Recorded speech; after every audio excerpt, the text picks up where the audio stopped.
你们早就认识我，是不是？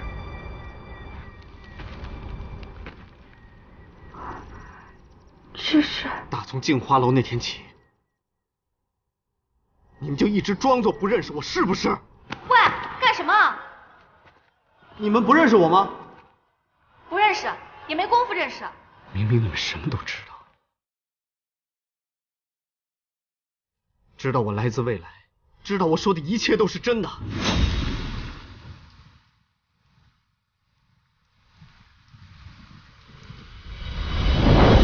这一切根本不是我回到10年前那么简单，